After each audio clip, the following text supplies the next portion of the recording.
Well, Honda has been working really hard to improve its entire range of cars, and now they've brought out the all-new Honda Brio. What is this car all about? Well, essentially, it gets a new facelift in the form of a new bumper as well as a new grille, but the bigger changes are reserved for the inside with an all-black cabin as well as some new features.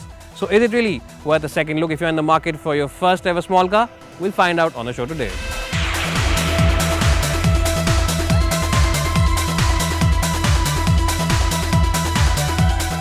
Well, so the biggest changes have been reserved for the interiors, and as you can see now, the car comes with an all-black cabin.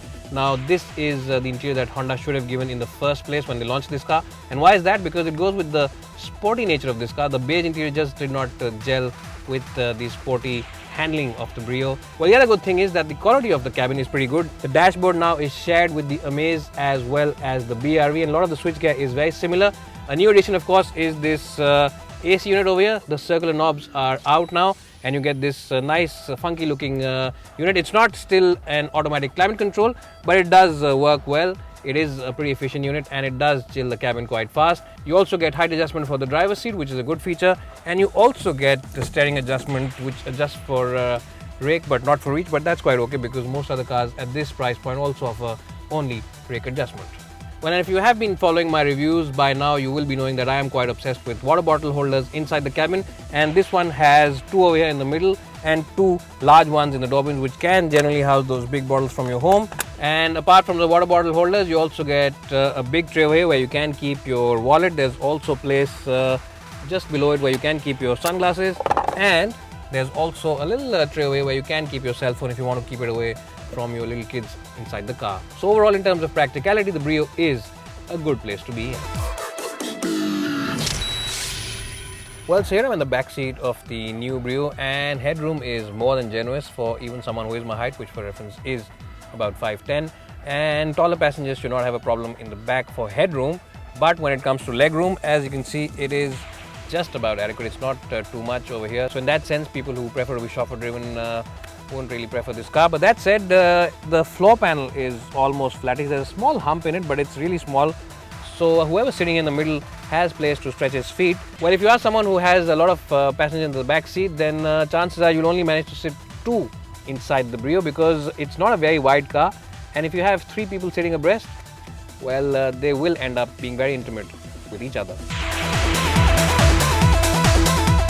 Well, the only big negative on the Brio is its boot, which is, in one word, tiny. It really is a very small boot, and even though it can hold one big tripod bag as well as a regular laptop bag, there's not enough space after that to put in anything else. There's also this huge lip over here, which means that if you have a heavy object to load into it, you will have to put your back into it. So this is not really the ideal car for anyone who enjoys going out on those long weekend trips with his family.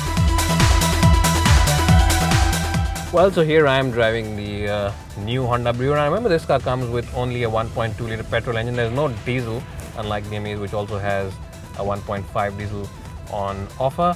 But that said, this 1.2 petrol is a very good engine. Now remember, this one uses Honda's iVTEC technology, and that is a very sophisticated tech that Honda uses.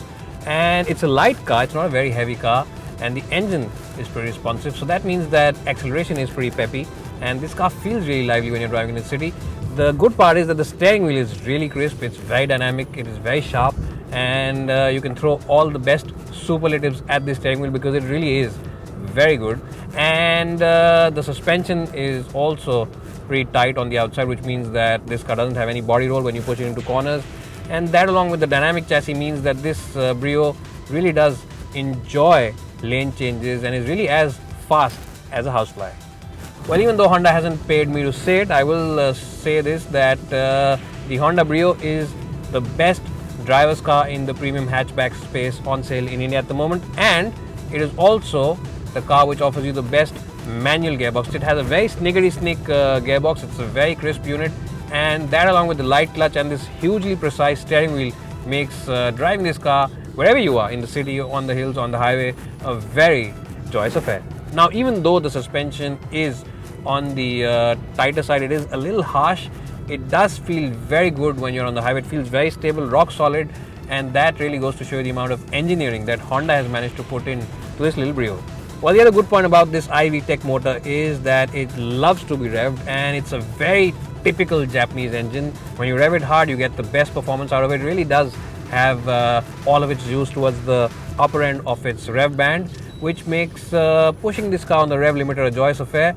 Well, Honda engineers can really teach a thing or two to some of its rivals when it comes to petrol motors, because this iVTEC motor is huge in terms of responsiveness, and it really does start responding from a very low RPM, and it has a huge power band, which means that right from its low RPM all the way up to its red line, it really does keep pushing out the torque, and you don't really have any lag in the engine, which makes it a great car for someone who loves to drive.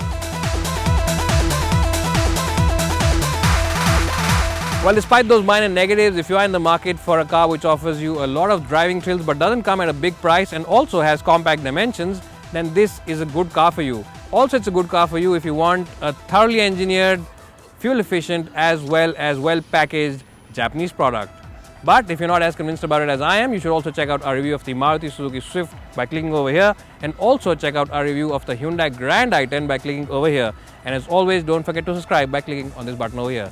And also don't forget to find me on Twitter as well as on Facebook by typing my name in the search engines and adding me over there. It's bye for now, and hope to see you soon.